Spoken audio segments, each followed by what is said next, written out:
Good afternoon. Good afternoon. Today I'm going to read from Chapter 5 of Sacred Chaos, Reflections on God's Shadow and the Dark Self by Francoise O'Kane. And I'm on page 89. I'm reading a section entitled Initiatic Surrender.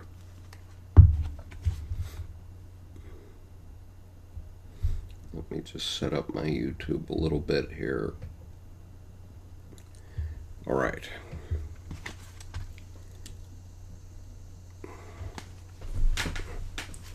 Okay.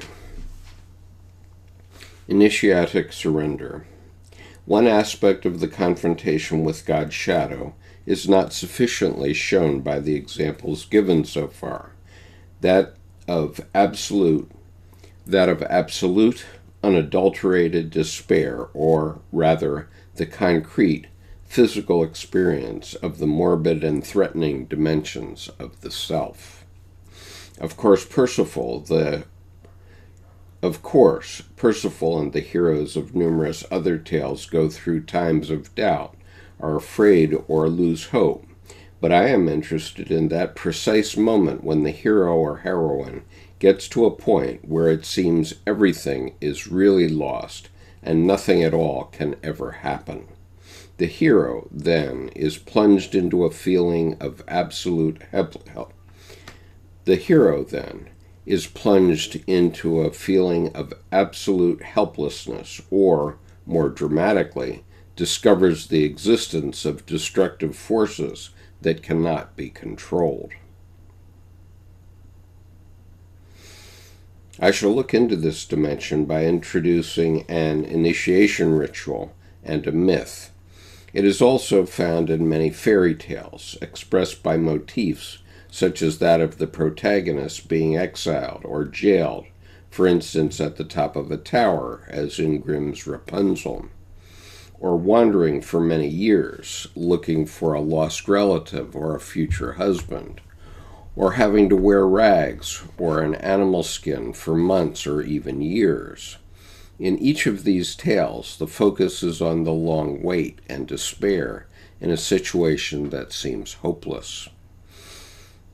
I have chosen to present somewhat more dramatic examples in which asceticism and pain, but this is not the most important aspect, stands in the foreground. In these, the final means of passing to the next stage are provided by a non-heroic, submissive attitude where the sufferer persists in spite of an apparent lack of reason or hope. Here, psychic progression is not brought by pain as such, in the sense of a price to be paid, but by surrendering to an apparently hopeless situation. It is not by coincidence that my examples, the initiation of an Igluglik shaman through the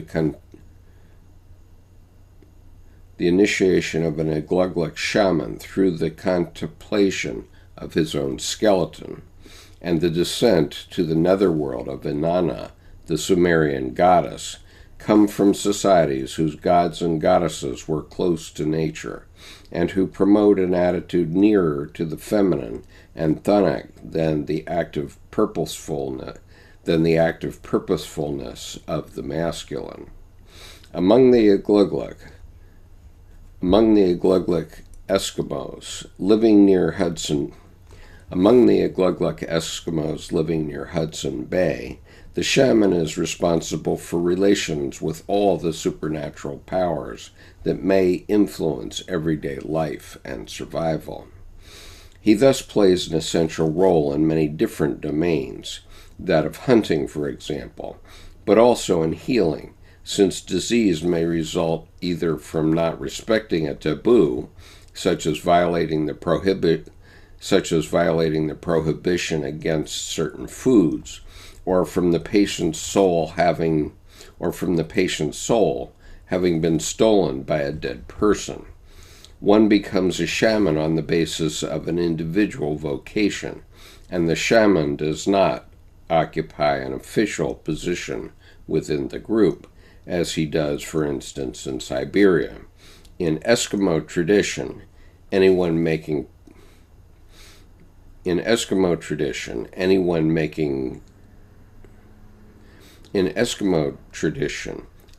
practice as a shaman after having gone through an apprenticeship with a master.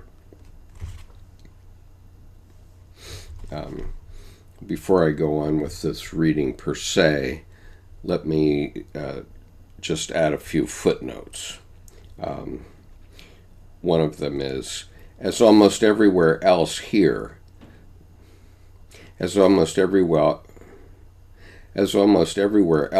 feminine and masculine are meant in a broad schematic sense. An exclusive classification of psychic elements as to the feminine or to the masculine runs contrary to Jung's fundamental reflection on the bisexuality of the psyche. But whenever abstract schemas are formulated, the contrast feminine-masculine cannot be entirely avoided. And the description of shamanic rituals that follows is based on my reading of, among others, Mircea Eliade's Shamanism, Archaic Techniques of Ecstasy.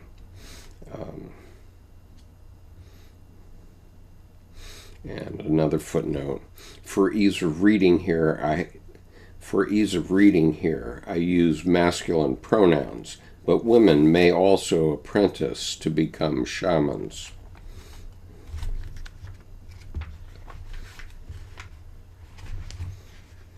There's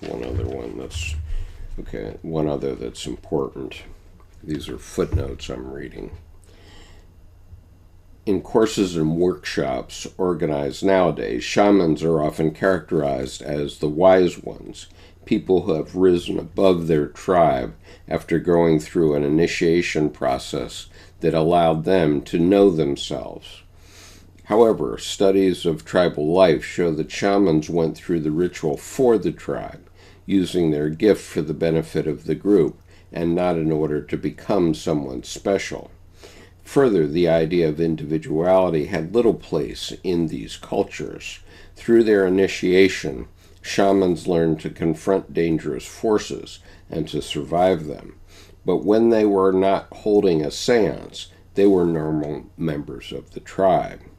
I mention this because I have heard analysts being equated with shamans and some complaints about the isolation accompanying individuation. In my experience, work with the individual psyche leads to a more meaningful involvement with the collective. Individuation takes place in settings other than analysis, and those who have developed an adequate relationship to the self feel strongly that they have a place in the human group. In Jung's words, they have become equal to all. This has nothing to do with isolation. As for analysts or therapists of any kind, the feeling that one knows more can only lead to an inflationary identification with the healer archetype.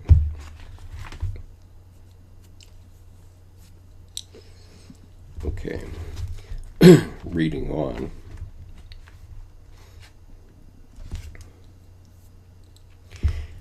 In the most important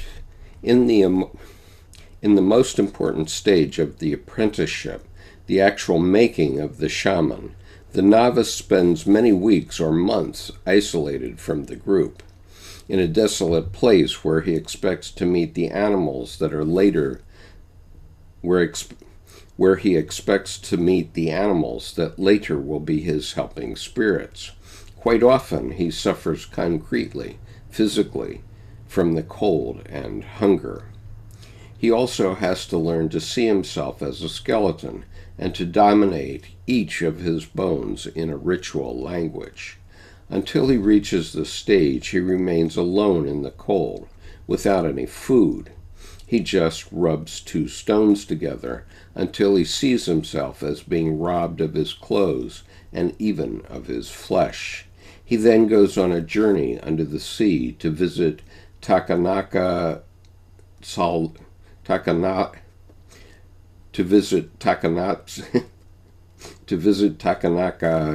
Saluk, mother of the seals.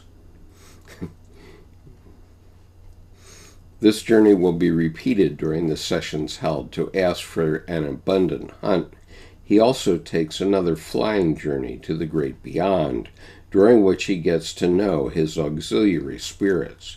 But the essential stage is that of the illumination, during which, after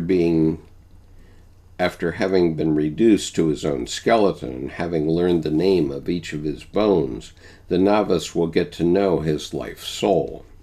The Iglugliks have two souls, a life soul and a name soul, of which only the life soul is eternal.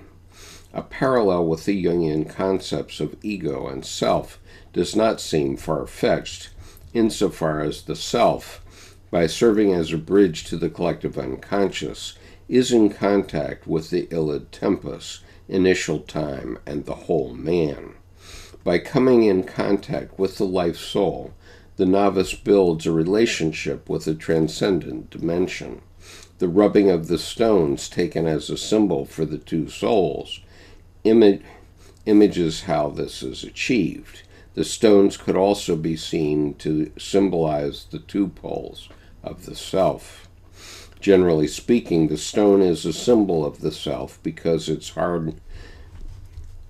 The stone is a symbol of the self because of its hardness partially exempts it from decay. It is thus the antithesis of life forms, subject to the laws of change and death.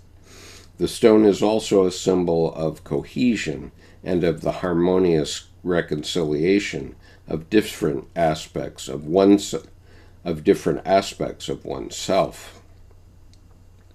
In alchemy, the philosopher's stone symbolizes the conjunction or coming together of the opposites. Psychologically, the integration of the conscious self with its unconscious side. Here again, the dynamic of rubbing against each other, ego and self, name soul and life soul. Let us go back to the ritual and the process involved with regard to the practice of analysis. I would like to stress two aspects: the importance of the preparation phase and the fact that the novice is unable to influence the duration of the initiation. By being isolated from the group, the novice leaves everyday life, its norms, and its security. A space is created in which another way of living can be learned. One's teachers are animals, creatures that stand closer to nature and to the unconscious. In other words, before experiencing illumination, the novice must return to a more basic existential level, closer to the roots of being and the collective unconscious. This aspect is, of course, present in any ritual and roughly corresponds to Van Gennep's separation phase. In Chapter 2, I focused on the importance of the liminal phase. I now wish to stress that this phase cannot be reached without adequate preparation. To fully participate in the analytic process, the ego must be aware, so to speak, of leaving everyday life, of moving to another space. I have observed and encouraged a tendency in analysans to open and also to close sessions by making a specific gesture or taking particular or saying particular words. I think that on a very small scale, this is an equivalent to the separation phase. The ritual shaping of sessions can, of course, also be interpreted as an attempt by analysand and analyst, or both, to create continuity and an analytic vessel that feels secure because it has a degree of predictability. But I believe that the other aspect must also be present. In order to be open to what might happen in the liminal phase, one must first leave everyday life and prepare oneself. This may happen more or less unconsciously and be expressed symbolically, but only after this step has been taken is the ego, the novice, ready for the next phase. I just mentioned for my various listeners that in Buddhism there's a tradition of opening and closing a meditation session with a particular prayer. Let's see if I can recite it here off the top of my head. I usually look at the book, but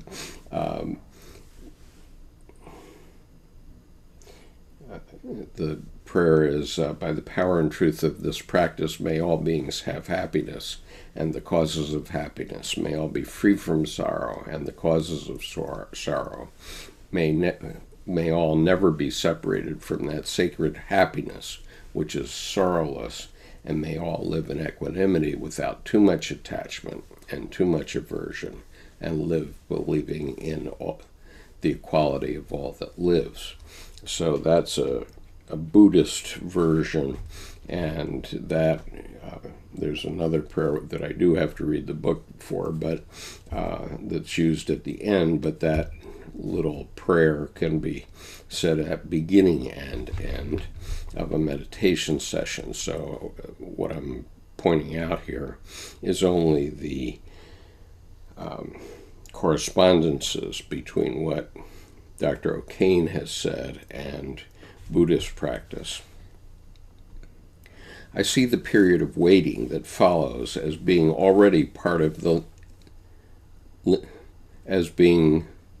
already part of the liminal phase, since the novice's gestures are no longer those of everyday life. With regard to analysis, it shows an essential dimension. Illumination can only come spontaneously when the psyche is ready. It will not come if the space hasn't been made, but also it will only come when the time is right, psychically speaking. The rubbing of the stone symbolizes this patient waiting, which I think must be learned as much by the analyst as by the analysand. The soul has its own rhythm, and we cannot do much to accelerate it. Tempting as at times it may be to intervene so that the analyst tempting as at times it may be to intervene so that the analysand may not have to go through what is generally a difficult phase. The aglugluk type of initiation takes a less dramatic form than that, for example, of Siberian shamans. The Eskimo novice is not as brutally dismembered as the Siberian one, and the initiation often omits a violent death. Let me read that again. The Eskimo novice is not as brutally dismembered as the Siberian one, and the initiation often omits a violent death followed by a resurrection. Its contents are more sublimated. The experience is symbolic, imaginary. It is typical of the aglugluk novice. It is typical of the aglugluk novice that physical asceticism and mental contemplation bring him to a state of near death. In which he patiently rubs his stones until achieving illumination. Analytic processes that take a similar form are not necessarily easier to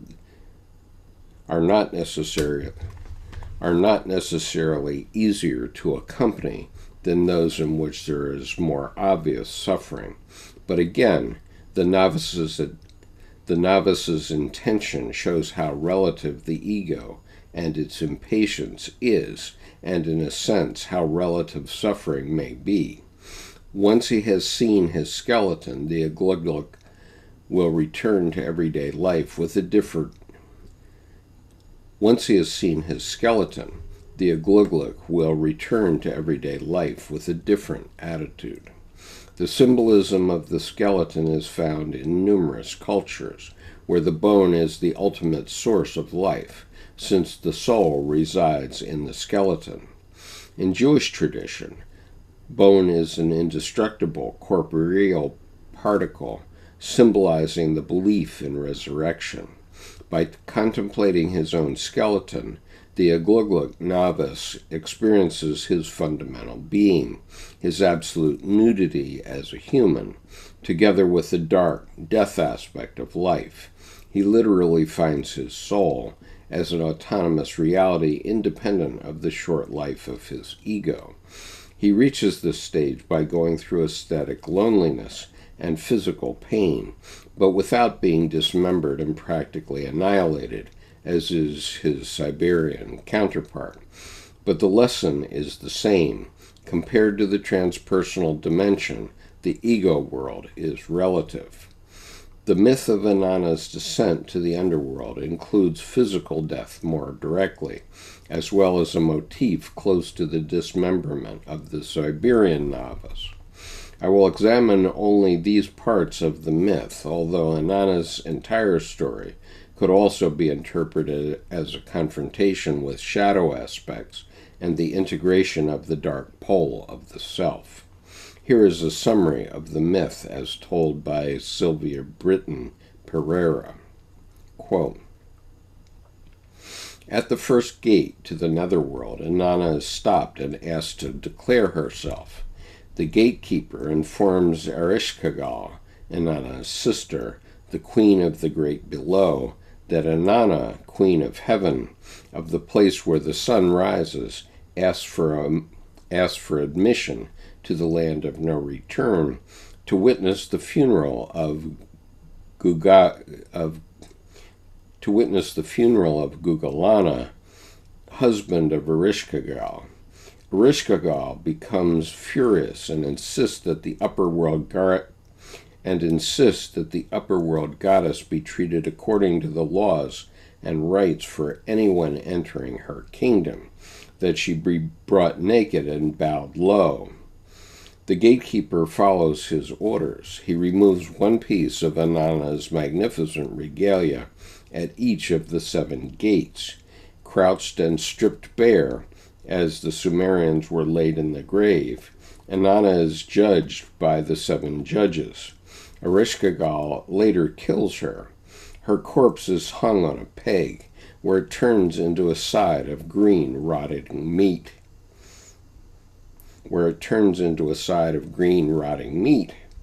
After 3 days, when Inanna fails to return, her assistant, Ninshubur, sets in motion her instructions to look for her. Unquote. Inanna is eventually freed, but not without having to find a substitute who will take her place in the underworld for part of each year.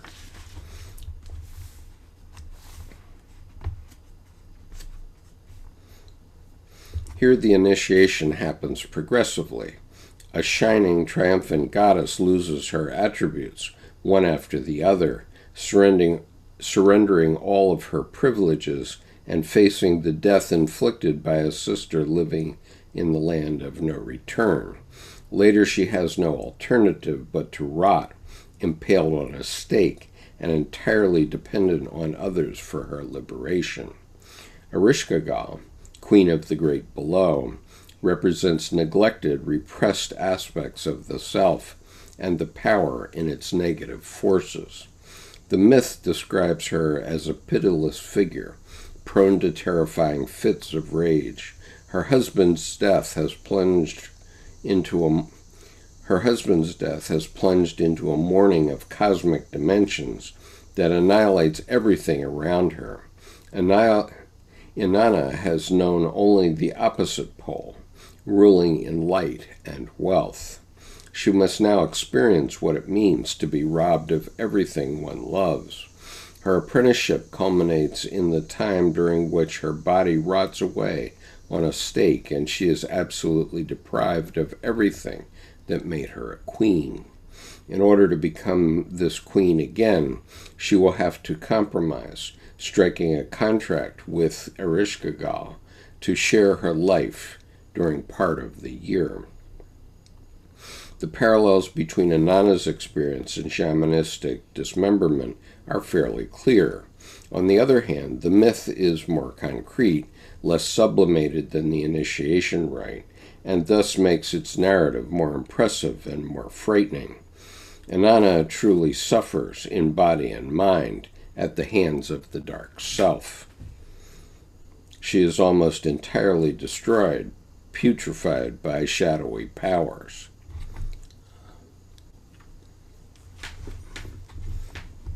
Hello, Mama and Douglas. Welcome. Cheery myth I'm reading for you here. Just a moment.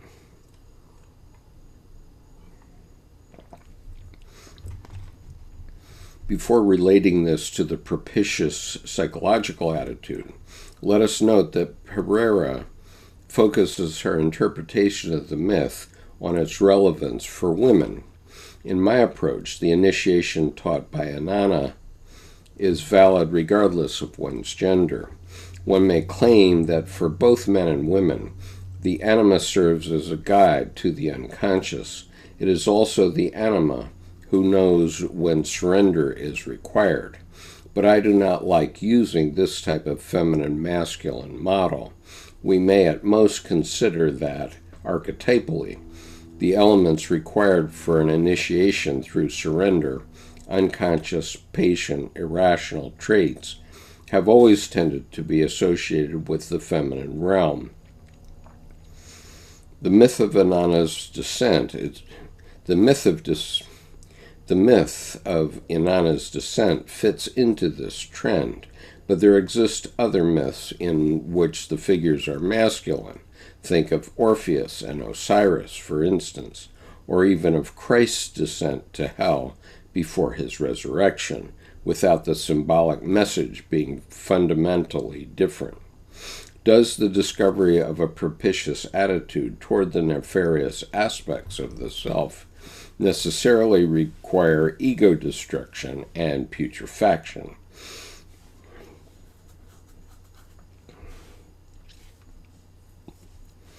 Okay, I'm going to read that question again because it's quite an important one. Does the discovery of a propitious attitude toward the nefarious aspects of the self necessarily require ego destruction and putrefaction? I've chosen this myth as an example because I believe it does, but I wish to caution against erroneous conclusions as to the actual psychological mechanisms involved. Where physical death and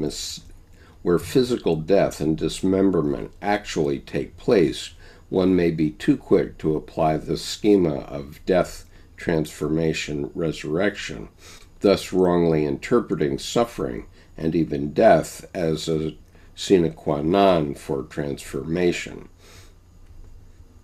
Sine qua non means a basic requirement. So I'll read that sentence again. Where physical death and dismemberment actually take place, one may be too quick to apply the schema of death, transformation,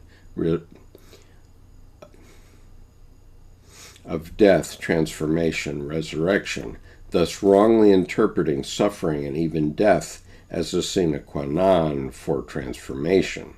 Psychic death and dismemberment may need to take place, but they do so because they are an integral part of life and not as a price paid for wisdom and new life. I see this distinction as essential insofar as the schema death, transformation, resurrection is too often interpreted as implying a bargain or exchange.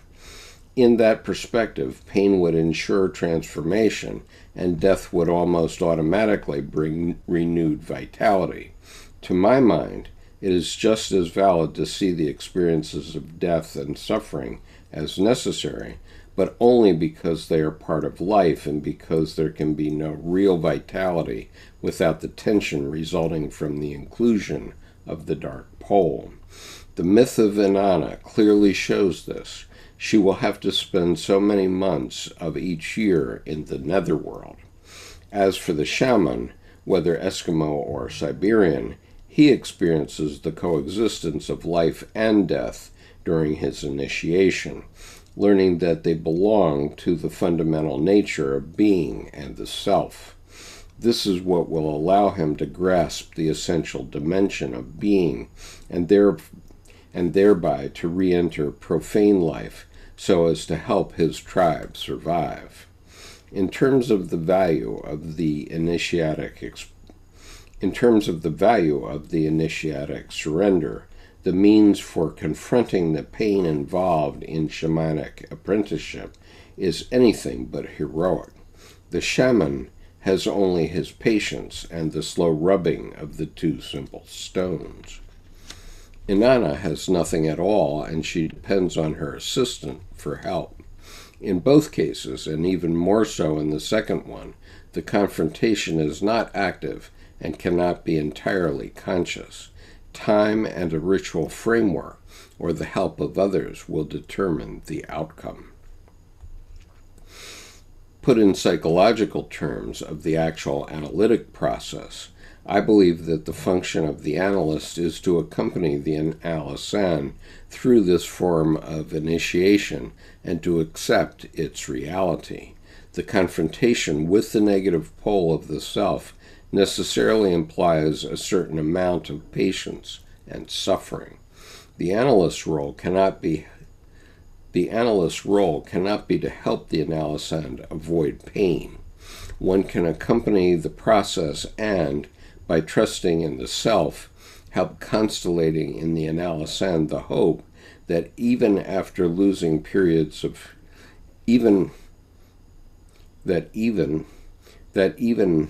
long periods in hell, despair will not be the whole of life. However, this will happen only if the tension between light and dark, hope and despair, has been kept for long enough to bring about a renewal in the flow of libido.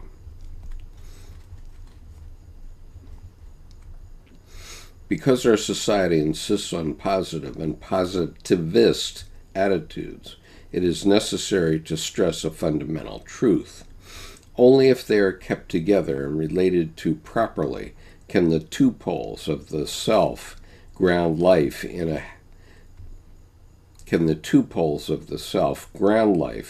a healthy manner. This also applies to analysands who do not have a stable and flexible enough ego.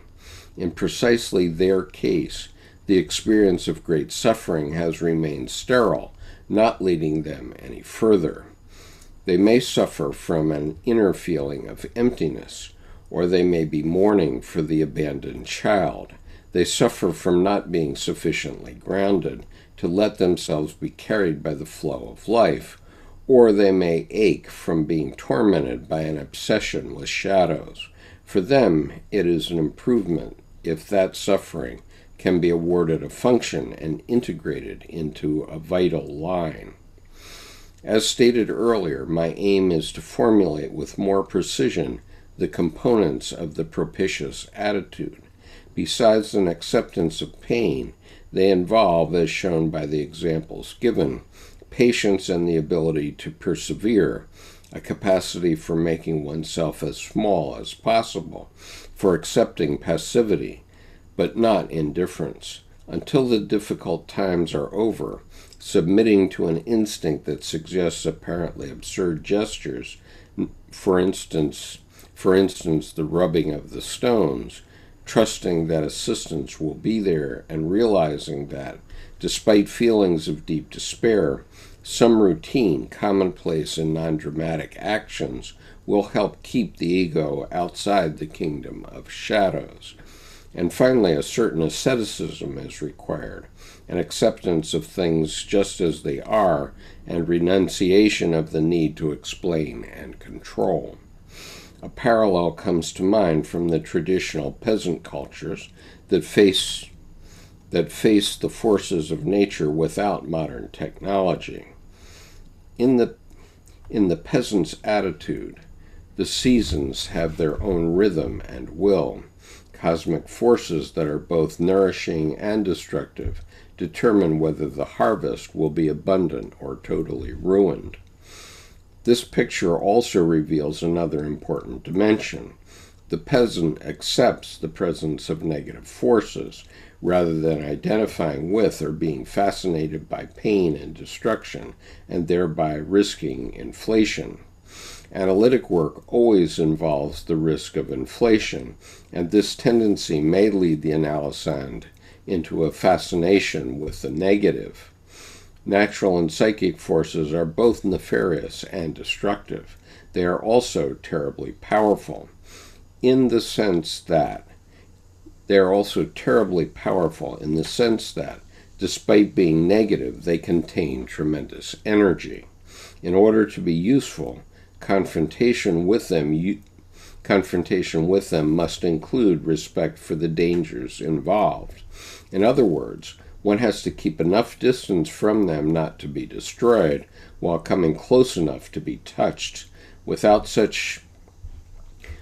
much illusion that it will be possible to triumph. The peasant does just this, and so does the Gluglik novice, patiently rubbing his stones. Vivian, referred to in Chapter 4, needed to allow herself to experience her inner chaos and despair. She also needed to initiate a dialogue with the witch or dark goddess who, after her unconscious, was absorbing so much of her energy. One of the many paintings she did in the course of her analysis represents this goddess as a Medusa, from whose head snakes are rising. The Gorgon Medusa was capable of turning into stone whoever looked at her. This shows how justified was Vivian's fear for the forces she had repressed. On the other hand, she was very afraid of losing her friends, including her companion, if she expressed the dark goddess's rage. The analysis thus became a very gradual process, during which work on dreams and pictures was slowly transformed to a more everyday level. Vivian progressively abandoned her royal attributes.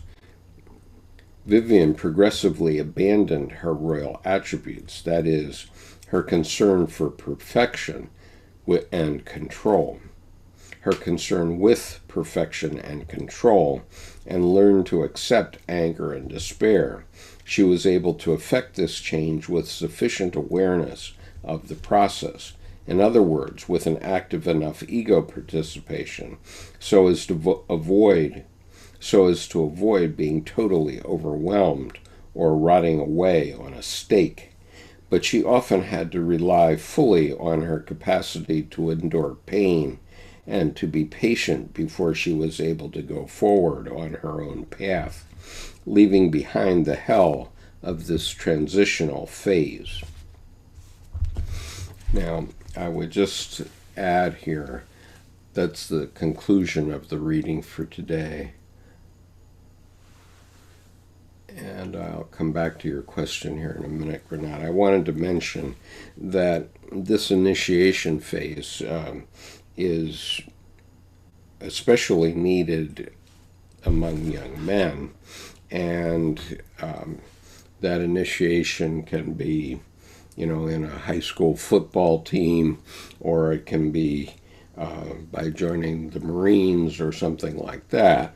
And it's quite evident that in Marine Corps training, as an example, one's ego is broken down, and then one is rebuilt as a Marine. So during basic training, the recruit or the officer candidate is not permitted to refer to themselves as a Marine, because they need to complete this initiatory phase before they have earned that right.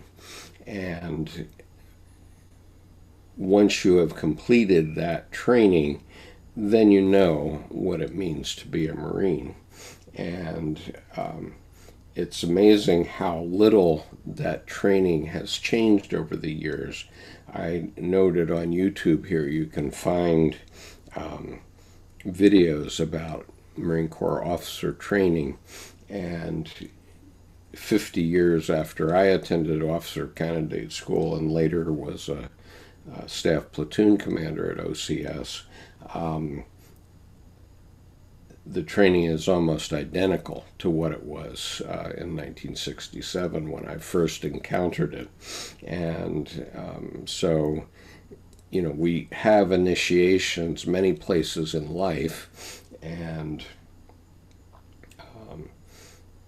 sometimes men and women have a little different initiations. I joke with my wife, who attended East-West Center at the University of Hawaii, which was something I wanted to do, that she got the opportunity to do the girls' version of the Southeast Asia tour. And she also had gone on a ship university, also something I wanted to do.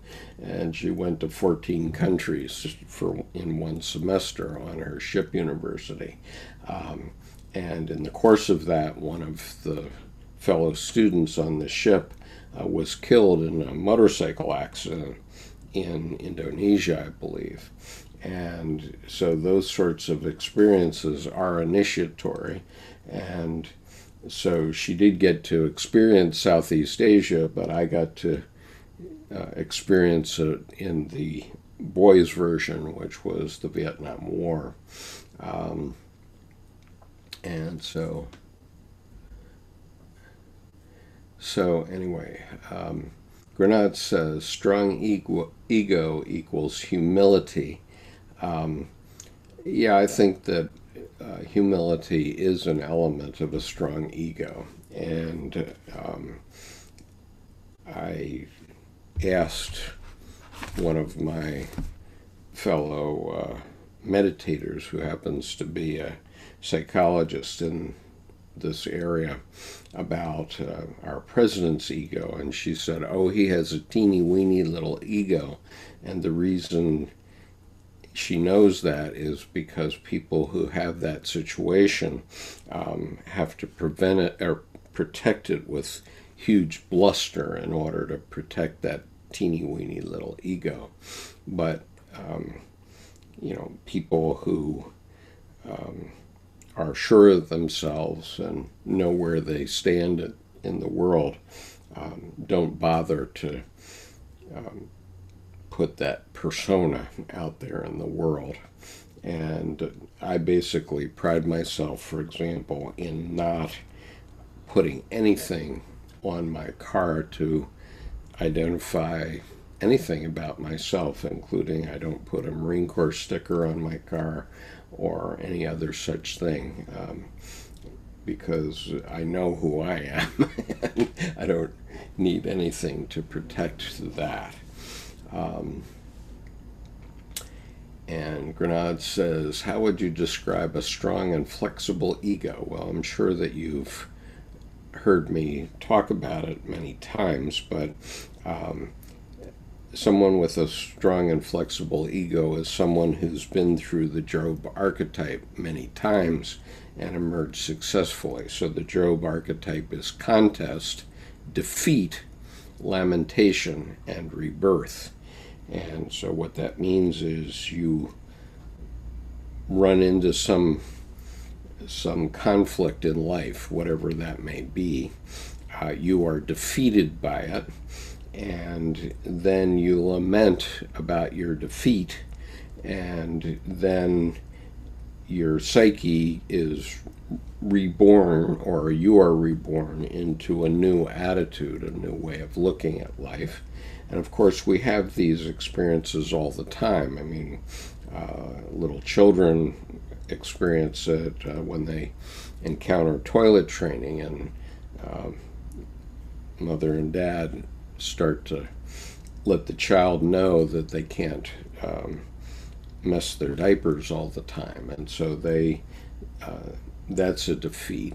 When they're born, their little ego is encapsulated within the self. So infants think they're little gods and goddesses, and it's only when they encounter these defeats that are necessary for education that they learn where they fit in the world. And so that's a very important aspect of general education of the young. And so the more times you go through this Job archetype, the stronger your ego will be. And will it be flexible? Yeah, in general it'll be flexible because you learn your limits. And John Fagan says, which he talks about Jung. I'm not quite sure what you're saying there, John, so could you be a little more precise? Grenade says, is it possible for someone to be broken by a defeat instead of rebuilding a stronger ego? What would happen in that case? Well, in that case, you might die. And so, but here's an example. About 30% of all young men and women who go to Marine Corps OCS, that means all the people who think they can be a Marine officer, let alone all those that weed themselves out before even applying for the training. But 30% of those that actually appear at Marine Corps Base Quantico actually leave before successfully being commissioned. And so, there are plenty of people that simply fail in some test, whatever it is. I mean, I suppose the same thing might be said about becoming a doctor. How many people think they want to become doctors but drop out before they get there? In the Naval Academy, there are about 4,000 students at the U.S. Naval Academy, but they have about 1,200 show up every year to be in the plebe year, the freshman year. And of those 1,200, only between 900 and 1,000 actually graduate from the Naval Academy. So the rest of them go on to another line of work that's more appropriate to them. And that doesn't mean they're bad people necessarily, but it means that they weren't meant for that in their lifetime, and they go on to find something new in their life. That's what rebirth is about. And you just keep on trucking. Every time you fail, you have to think about your failure, certainly, but then you determine, what is it I can do next? And so that's happened to me way too many times in my lifetime, but in the course of that, I've had some tremendous successes too, because you tend to get defeated by bigger and bigger enemies, let's put it that way.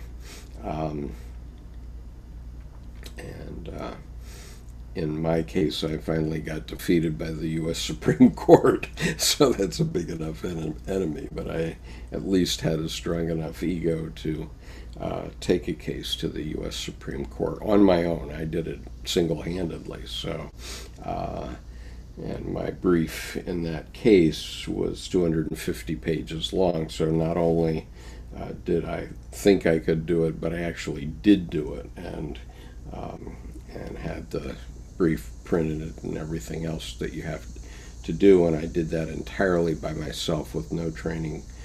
I was trained as an attorney, obviously, 40 years ago, but no training on what the process is in the courts. And so I did that entirely by myself. Let's see. And so John says, hi, Skip, just joined. Totally off topic. I wanted to bring to your attention Jeffrey Mishlov's YouTube channel and his latest videos discussing Peter Kingsley's catafalque. That is interesting, John. I'm very interested in that. I did have a conversation with Peter about catafalque at one point. Much to my surprise, he called me up on the telephone. And obviously, Jeffrey Mishlove is, I'm pretty sure he's a Jungian analyst out in the West, in Arizona, I believe. And he's a very famous one because he's had a lot of YouTube videos and so on. So I appreciate your bringing that to my attention. I'll definitely look at that and see what he says, because I do owe Peter a review of his book, which I liked very much. I owe him a review of the book on Amazon, which I will do. And the thing about Peter's book, Catafalque, is that he was fairly critical of the Jungian analyst community for failing to bring Jung's work out into the public over the last half century or more. And I have the same criticism. And so but I can say that from the outside because I'm not a Jungian analyst. And so I've learned my Jungian knowledge directly by myself. And I've had enough chance to observe what analysts do. And basically my criticism is that a lot of bad things have happened in the world since Dr. Jung's time. And it actually applies to Dr. Jung in a way also, because he knew things about the collective unconscious, and I don't have the impression he did enough to change things in the public society. He believed, and I think correctly, that you have to start all change with an individual. And, that makes complete sense, of course, but then we don't really have time. And Dr. Jung himself commented that the world hangs by a thin thread, and that's the psyche of man. And, we're not threatened by elemental catastrophes anymore so much. I mean, occasionally there's a tornado or a hurricane that kills somebody, but compared to what a madman with a nuclear weapon could do, those are trivial possibilities. And so so I feel that the Jungian community, the professional Jungian community, should have done better over the last 50 or 60 years to bring the information forward about the collective unconscious and how that affects our future. And I think that Peter has a similar criticism, and so he was quite vociferous about that.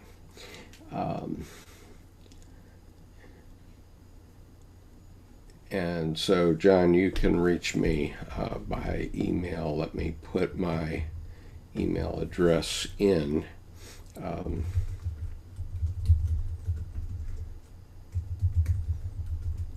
Okay, it's no secret. If you go to the About discussion on the YouTube channel, you'll find both my phone number and my email address. But anyway,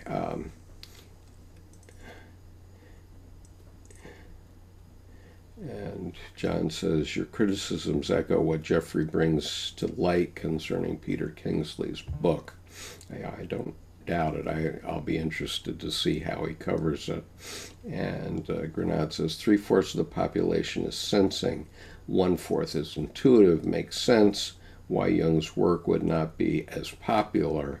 It's more esoteric. Well, we have to turn the ship a little bit, because people will be happier if they are better connected with the unconscious and with their intuitive side. And so when you say 3/4 of the population, you may be referring mainly to the United States, because during his lifetime, Dr. Jung observed how extroverted Americans are. And so we all have to have the right kind of car outside in front of our house, and we have to live in a good location, and we have to keep up with the Joneses. So we put all these apparent symbols outside to show where we have achieved what we have achieved in life. And it's but we really should understand more about how our life works. We should know ourselves better, and that can only happen if you're intuitive and willing to reflect on your life and who you are and so on. So that's a painful task, I would say. And so I guess I have to terminate this conversation at this time, because I promised my wife to be available to go to the grocery store 15 minutes ago, and I'm not available. So I need to end this meeting, but I hope you've enjoyed the reading, and I will leave it up on playback, even though it's filled with my flubs. Normally what I do, just so you know, if you find a behind the scenes video, then you will find it in its original form with all my flubs and so on. But if I've completed editing it, then I will put it in one of the main playlists. So there is a playlist called Behind the Scenes, where I've read a few more things than I've edited, and you can definitely take a look at those. But I take out all the uhs and that sort of thing when I edit. If I can, I do my best to do that. So thank you for being with me this afternoon, and I'll see you another time. Tomorrow there are two more sections in this chapter. One is called The Innocent, and one is called Gethsemane, which is about Christ in the Garden of Gethsemane on the night that he was